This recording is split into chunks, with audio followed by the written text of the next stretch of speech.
എന്നെ ഇനിയും ഉപദേശിച്ചാലും ചോദ്യകർത്താവ് ഉദ്ദേശിച്ചത് ഓരോ തവണയും പുതിയ പുതിയ ഉപദേശങ്ങൾ ലഭിക്കാനാണ്. പക്ഷെ പഴയത് തന്നെ ആവർത്തിച്ചു. നീ കോപിക്കാതെ. മഹാത്മാഗാന്ധി പറയുന്നു, പ്രവാചകൻ കോപിക്കരുത് എന്ന് പഠിപ്പിച്ചതിനെ അഹിംസയുടെ പാഠമായിട്ടാണ് ഞാൻ കാണുന്നത് എന്ന്. ആ അഹിംസ കൊണ്ടാണ് ഇന്ത്യക്ക് സ്വാതന്ത്ര്യമുണ്ടായത്. ഈ സുറിയാനി സഭയെ സംബന്ധിച്ച് ഓർക്കുമ്പോൾ അഭിമാനകരമായിട്ടുള്ള ഒരുപാട് കാര്യങ്ങളുണ്ട്. മാർത്തോമാ ശ്ലീഹായെ കുറിച്ച് ഞാൻ ആയിരക്കണക്കിന് പ്രസംഗവേദികളിൽ അഭിമാനത്തോടെ ഓർത്തു പറഞ്ഞിട്ടുണ്ട്. മാർത്തോമാ ശ്ലീഹായുടെ കരങ്ങളാൽ സ്ഥാപിതമായിട്ടുള്ള ഒരു സഭ. ഇതിന്റെ പാരമ്പര്യങ്ങളിൽ സുറിയാനി, ഇതൊക്കെ സുറിയാനി ഭാഷ അറബ് ഭാഷയുമായിട്ട് വളരെ അടുത്ത് നിൽക്കുന്ന ഭാഷയാണ്, സെമിറ്റിക് ഭാഷയാണ്. എന്റെ സ്നേഹിതൻ ജോൺ സാമുവൽ ഇവിടെയുണ്ട്. അദ്ദേഹം ക്ഷണിച്ചിട്ട് ഞാൻ അബുദാബിയിൽ, അദ്ദേഹത്തും സുഹൃത്തുക്കളും ക്ഷണിച്ചിട്ട് അബുദാബിയിലെ ചർച്ചിന്റെ സമ്മേളനത്തിന് വന്നിരുന്നു. ആ ചർച്ചിൽ ഇങ്ങനെ നടക്കുമ്പോ ചർച്ചിന്റെ ഭാഗങ്ങൾ ഓരോന്ന് എന്റെ സ്നേഹിതൻ, എന്റെ മിത്രം, ആത്മമിത്രം എനിക്ക് പറഞ്ഞു തരുമ്പോ അവിടെ ഒരു ഭാഗം മദ്ബഹ്, അത് അറബി വാക്ക് തന്നെയാണ്. ദബഹ്, ബലി, മദ്ബഹ്, ഖുർബാനി, ഖുർബാൻ. ഇതേ വാക്കുകളാണ് നാം ഇവിടെ നിന്ന് കൊണ്ടുപോയത്, അറബിയിൽ നിന്ന് ഇന്ത്യയിലേക്ക് കൊണ്ടുപോയി. ഹിന്ദുസ്ഥാനി സംസ്കാരമുണ്ടായി. ഗസൽ എന്ന് മലയാളത്തിൽ പറയുമ്പോൾ അതൊരു അറബ് വാക്കാണ്. ആയിരക്കണക്കിന് അറബ് വാക്കുകൾ ഒരു ദിവസം ഒരു മലയാളി ഉച്ചരിച്ചു തീർക്കുന്നു.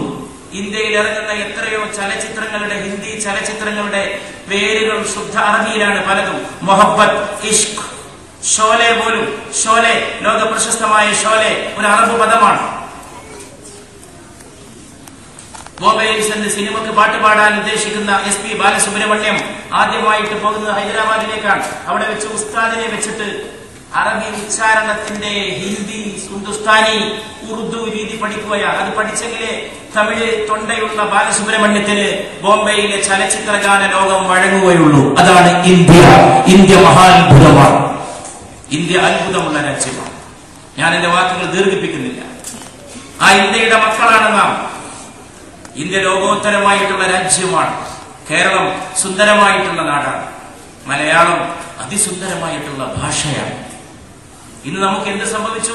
നമുക്ക് നമ്മുടെ വേരുകൾ നഷ്ടപ്പെട്ടു പോയിക്കൊണ്ടിരിക്കുന്നു. നമ്മുടെ സംസ്കാരം ഇല്ലാതായിക്കൊണ്ടിരിക്കുന്നു.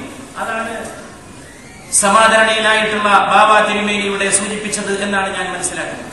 പൂർവികർ നന്നായിട്ട് ജീവിച്ചു, അവർ സാത്വികന്മാരായിരുന്നു എന്ന് അധ്യക്ഷ പ്രസംഗത്തിൽ ഇവിടെ പറഞ്ഞ വാക്കുകൾ വലിയ വാക്കുകളാണ്. നമ്മളും സാത്വികന്മാരാകണം എന്ന് പറയാതെ പറയുകയാണ് ചെയ്തിട്ടുള്ളത്. സാത്വികന്മാരാകാൻ നാം ജീവിത ലാളിത്യത്തിന്റെ മാർഗത്തിലൂടെ സഞ്ചരിക്കേണ്ടതുണ്ട്. നമുക്കിന്ന് ഏതോ ചില സംസ്കാരങ്ങളെ വെട്ടിപ്പിടിക്കാനുള്ള ആവേശമാണ്. ആ ആവേശത്തിനിടയിൽ നാം മറക്കുന്നത് നമ്മുടെ വേരുകളാണ്. ഞാൻ ഈ കഴിഞ്ഞ ദിവസം തീവണ്ടിയിൽ യാത്ര ചെയ്യുമ്പോ ഒരമ്മ, ഒരു മലയാളി അമ്മ കുഞ്ഞിനെ മടിയിലിരുത്തിയിട്ട് പറയുന്നതിന്റെ തൊട്ടടുത്ത സീറ്റിൽ നിന്ന് ഞാൻ കാണുകയാണ്. കുഞ്ഞിന്റെ കൈ കണ്ണിന് നേരെ ചൂണ്ടിയിട്ട് അമ്മ പറയാം, ആയ് ആയ്, കണ്ണ് കണ്ണ് എന്ന് പറയാൻ കുട്ടിയെ പഠിപ്പിക്കുകയാണ്. ആയ്. സാധാരണ ഒരു കുട്ടി ആദ്യമായിട്ട് ഭാഷ പഠിക്കുന്നത് അവയവങ്ങൾ, എന്റെ കണ്ണ്, എന്റെ കണ്ണ്, എന്റെ കണ്ണ്, എന്റെ മൂക്ക്, എന്റെ മൂക്ക്. അതിന് പകരം ഈ മലയാളി അമ്മ ആയ്, നോസ്, നോസ് എന്ന് പഠിപ്പിച്ചു കൊടുക്കുകയാണ്. പ്രശ്നം ഒരുതരം സ്വത്വ പ്രതിസന്ധിയാണ്, ഐഡന്റിറ്റി ക്രൈസിസ്. അവനവൻ എന്താണെന്ന് അറിഞ്ഞുകൂടാ, എവിടുന്ന് വന്നു എന്നറിഞ്ഞുകൂടാ.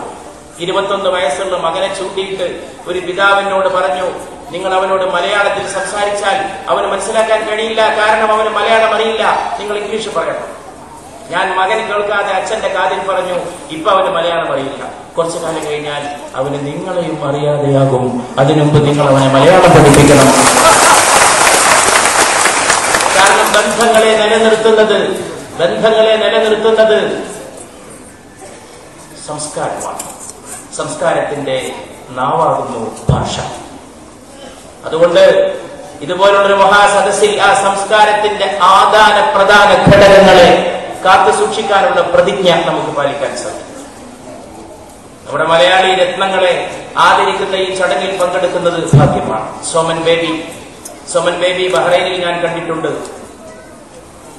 അവിടുത്തെ ഭരണാധികാരികളുടെ അടുത്തേക്ക് കയറി ചെല്ലുന്ന സോമൻ ബേബി ഒരു അപ്പോയിന്റ്മെന്റ് പോലും ആവശ്യമില്ലാതെ ബഹ്റൈൻ സുൽത്താന്റെ ഭരണാധികാരിയുടെ അരമനയിൽ കയറാൻ ഒരു മലയാളിക്ക് കഴിയുമ്പോ, അത് യൂസഫ് അലി ആകട്ടെ, അത് സോമൻ ബേബി ആകട്ടെ, അത് നമുക്ക് അഭിമാനമുള്ള കാര്യമാണ്.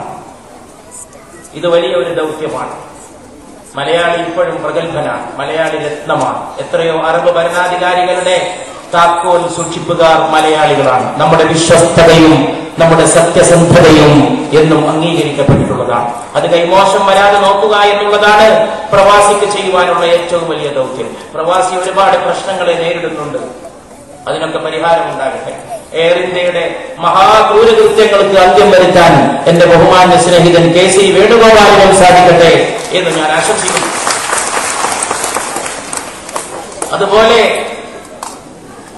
ക്യാപ്റ്റൻ രാജു കാർത്തികപ്പള്ളിയിൽ സോമൻ ബേബിയുടെ നാട്ടിൽ അദ്ദേഹത്തിന് നൽകിയ ഒരു സ്വീകരണത്തിൽ പങ്കെടുക്കാൻ ഞാൻ പോയപ്പോ ആ യോഗത്തിൽ ക്യാപ്റ്റൻ രാജു ഉണ്ടായി. കല അത്ഭുതപ്പെടുത്തുന്നത് അത് അനശ്വരതയുടെ നിമിഷങ്ങളെ സൃഷ്ടിക്കുമ്പോഴാണ്. ക്യാപ്റ്റൻ രാജുവിന് അതുപോലുള്ള കലാകാരന്മാർക്ക് അഭിമാനം കൊള്ളാവുന്ന കാര്യമാണ്. പാട്ടിനെ അതിന്റെ പാട്ടിനെ വിടുക എന്ന് പറയേണ്ട ഒരു കാലത്തേക്ക് പാട്ടിനെ ആളുകൾ എത്തിച്ചിരിക്കുന്നു. പാട്ട് കേൾക്കുന്ന കാലം പോയി, പാട്ട് കാണുന്ന കാലം വന്നിരിക്കുന്നു. ശരീരം പോയി, ശരീരം അതിന്റെ സ്ഥാനത്ത് വന്നിരിക്കുന്നു. അങ്ങനെയുള്ള ഒരു കാലത്ത് വേണുഗോപാൽ ഒരാശ്വാസമാണ്, വലിയ ഒരു സാന്ത്വനമാണ്. അദ്ദേഹത്തിന്റെ സ്വരവിന്യാസത്തിന്റെ മാധുര്യം നമുക്കൊരാശ്വാസമായിട്ടാണ് വരുന്നത്. ഉണരുമീ ഗാനം എന്നുള്ളതാണ് അദ്ദേഹത്തിന്റെ വളരെ പ്രശസ്തമായിട്ടുള്ള ഒരു ഗാനം. ഗാനം ഉണർത്താനുള്ളതാണ്, അത് ഉറക്കാൻ മാത്രമുള്ളതല്ല എന്ന് നമ്മെ ബോധ്യപ്പെടുത്തിയിട്ടുള്ള കലാകാരനാണ്. അതേമാതിരി തന്നെ ഇവിടെ ആദരിക്കപ്പെടുന്ന മറ്റുള്ളവർക്കെല്ലാം എന്റെ എല്ലാവിധ ആശംസകളും ഞാൻ അർപ്പിച്ചുകൊള്ളട്ടെ.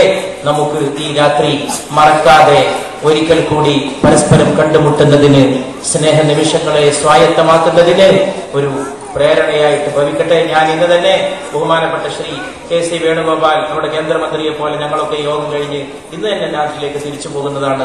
പക്ഷേ എത്ര മധുരമായ ഓർമ്മകളോടുകൂടിയാണ് ഇവിടെ നിന്ന് കടന്നു പോകുന്നത്.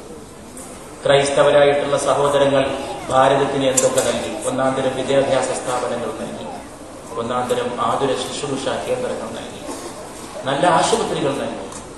അവർ മലമടക്കുകളെ പൂങ്കാവനങ്ങളാക്കി. അവർ വയനാടിന്റെ ചെരുവുകളിൽ ഉദ്യാനത്തിന്റെ അതുല്യതകൾ സൃഷ്ടിച്ചു. ഞാൻ ഇക്ബാലിന്റെ കവിത വീണ്ടും ഓർത്തു പോകുന്നു. ദൈവമേ, നീ രാവ് സൃഷ്ടിച്ചുവെങ്കിൽ ഞാനൊരു വിളക്കും സൃഷ്ടിച്ചു. ദൈവമേ, നീ രാത്രി സൃഷ്ടിച്ചുവെങ്കിൽ ഞാനൊരു വിളക്കും സൃഷ്ടിച്ചു. അങ്ങനെ വലിയ വലിയ സൃഷ്ടിപ്പ്, വലിയ വലിയ കൃത്യങ്ങൾ, വലിയ വലിയ മനുഷ്യത്വങ്ങൾ, മാറാതെ നിൽക്കുന്ന ആ മനുഷ്യത്വത്തിന് വേണ്ടി നമുക്ക് നിലകൊള്ളാൻ കഴിയട്ടെ. ഈ ആരാധനാലയത്തിന്റെ സുഖമൂർന്ന അന്തരീക്ഷം, പവിത്രതയാർന്ന അന്തരീക്ഷം, അതിനെ ബഹുമാനിച്ചുകൊണ്ട് മദീനയിൽ പ്രവാചകനെ കാണാൻ വേണ്ടി നജ്റാനിൽ നിന്ന് ക്രൈസ്തവ പണ്ഡിതന്മാർ വന്നപ്പോ അവർ പ്രാർത്ഥിക്കാൻ എവിടെ സ്ഥലം എന്ന് അന്വേഷിച്ചപ്പോ ഇതാ എന്റെ മസ്ജിദ്, ഇവിടെ പ്രാർത്ഥിച്ചുകൊള്ളൂ എന്ന് പരിശുദ്ധ പ്രവാചകൻ മുഹമ്മദ് നബി സല്ലല്ലാഹു അലൈഹി വസല്ലം ക്രൈസ്തവ പണ്ഡിതന്മാരെ നോക്കി പറയുകയും അവിടെ അവർ പ്രാർത്ഥിക്കുകയും ചെയ്ത കോരിത്തരിപ്പിക്കുന്ന ആ രംഗം, വിശ്വമാനവികതയുടെ, വിശ്വസാഹോദര്യത്തിന്റെ ആ രംഗം. ഇന്ന് ഇതിനിടയിൽ എനിക്ക് മഗ്‌രിബിന്റെ പ്രാർത്ഥനയുടെ സമയത്തെ കുറിച്ച് ഓർത്തപ്പോ എന്റെ സ്നേഹിതൻ EP എന്നെ ഇങ്ങോട്ട് ക്ഷണിച്ച യോഗത്തിന്റെ മുഖ്യ സംഘാടകരിൽ കടന്ന അദ്ദേഹം പറഞ്ഞു, ഒരു മുസല്ല സംഘടിപ്പിച്ചിട്ടുണ്ട്, നിസ്കരിക്കാനുള്ള ഒരു നിസ്കാര വിരി സംഘടിപ്പിച്ചിട്ടുണ്ട്. ഈ ചർച്ചിന്റെ ഓരത്ത് തന്നെ, ഇവിടെ തന്നെ എവിടെയെങ്കിലും പ്രാർത്ഥിക്കാം എന്നോട് പറയുന്നു. മതം സാന്ത്വനമായി, ഭക്തിയായി ഹൃദയത്തിലിരിക്കട്ടെ, അത് മുഷ്ടിയിലേക്ക് കടന്നു വരാതിരിക്കട്ടെ. ഞാൻ എന്റെ വാക്കുകൾ പ്രവാചകന്റെ ഒരു വചനം ഓർത്തുകൊണ്ട് അവസാനിപ്പിക്കുകയാണ്. മുഹമ്മദ് നബിയോട് ഒരാൾ ചോദിച്ചു, എന്താണ് മതം എന്ന്. അങ്ങനെ ഒരു ചോദ്യം ഇന്ന് ആരെങ്കിലും ആരോട് ചോദിച്ചാൽ എങ്ങനെയായിരിക്കും ഉത്തരം? എന്താണ് മതം? അതിനുത്തരം പറയാൻ രാപ്പകലുകൾ നീണ്ട സെമിനാറുകൾ നടത്തിയേക്കാം, വലിയ വലിയ പണ്ഡിതന്മാരെ കൊണ്ടുവന്നേക്കാം, ഓരോ മതത്തിൽ നിന്നുള്ള വലിയ വലിയ പണ്ഡിതന്മാരുടെ ശില്പശാലകൾ സംഘടിപ്പിക്കപ്പെട്ടേക്കാം. ഇന്നത്തെ ലോകത്തിനെ ഏറ്റവും അലട്ടുന്ന ചോദ്യം ഈ ചോദ്യമാണ്, വാട്ട് ഈസ് റിലിജിയൻ? എന്താണത്? ബോംബ് നിർമ്മാണമാണോ? ആയുധ പ്രയോഗമാണോ? വർഗീയതയാണോ? സംഘർഷ സംഘടനകളാണോ? കോപവും രോഷവുമുള്ള പരസ്പരം ഭത്സനങ്ങളാണോ? പ്രവാചകൻ ഒരു ഗോരോചനാദി ഗുളികയുടെ വലിപ്പമുള്ള വാക്കിൽ അതിന് മറുപടി പറഞ്ഞു. മതം സൽസ്വഭാവമാണ് എന്ന് പ്രവാചകൻ മറുപടി പറഞ്ഞു. നന്നായിട്ട് പെരുമാറിയാൽ അതാണ് മതം. മാതാവിനോട്, പിതാവിനോട്, ബന്ധുക്കളോട്, കുടുംബാംഗങ്ങളോട്, നാട്ടുകാരോട്, മുഴുവൻ മനുഷ്യരോട്, അയൽപക്കക്കാരോട് എത്ര ഉദാത്തമായിട്ടാണ് അഭിവന്ദനായിട്ടുള്ള ബാബ തിരുമേനിയുടെ അയൽവാസിയെ കുറിച്ച് പറഞ്ഞിട്ടുള്ളത്. യേശുവിന്റെ ആ അവദാനങ്ങൾ എന്നെന്നും നിലനിൽക്കും. യേശുവിന്റെ ആ പുണ്യങ്ങൾ നിലനിൽക്കും. യേശുവിന്റെ കാരുണ്യമാണ് നിലനിൽക്കുന്നത്. ആ കാരുണ്യം ലോകത്തെ ജയിക്കും. വിശുദ്ധ പൗലോസ് കോരിന്തർക്ക് വേണ്ടി എഴുതിയ ലേഖനത്തിലെ 2 വരികളോടുകൂടി എന്റെ വാക്ക് ഞാൻ അവസാനിപ്പിച്ചു കൊള്ളട്ടെ. സ്നേഹമെല്ലാം പൊറുക്കും, സ്നേഹമെല്ലാം ക്ഷമിക്കും, സ്നേഹമെല്ലാം സഹിക്കും, സ്നേഹമെല്ലാം ജയിക്കും. അവസാനം ജയിക്കുന്നതും സ്നേഹമാണ്.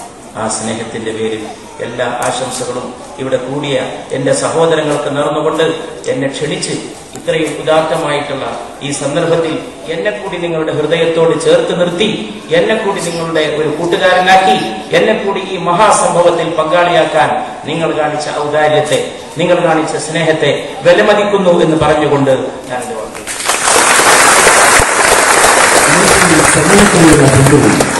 കയ്യിൽ നിസ്കാരത്തരമ്പുള്ള മുസൽമാനും കുരിശു വരയ്ക്കുന്ന ക്രിസ്ത്യാനിയും ഏകോദര സഹോദരങ്ങളെ പോലെ കഴിയുന്ന ഭാരത മക്കൾ നമ്മൾ. ഉറച്ച നമ്മയ്ക്ക് പിറന്ന മക്കൾ ഓർത്താനോർത്ത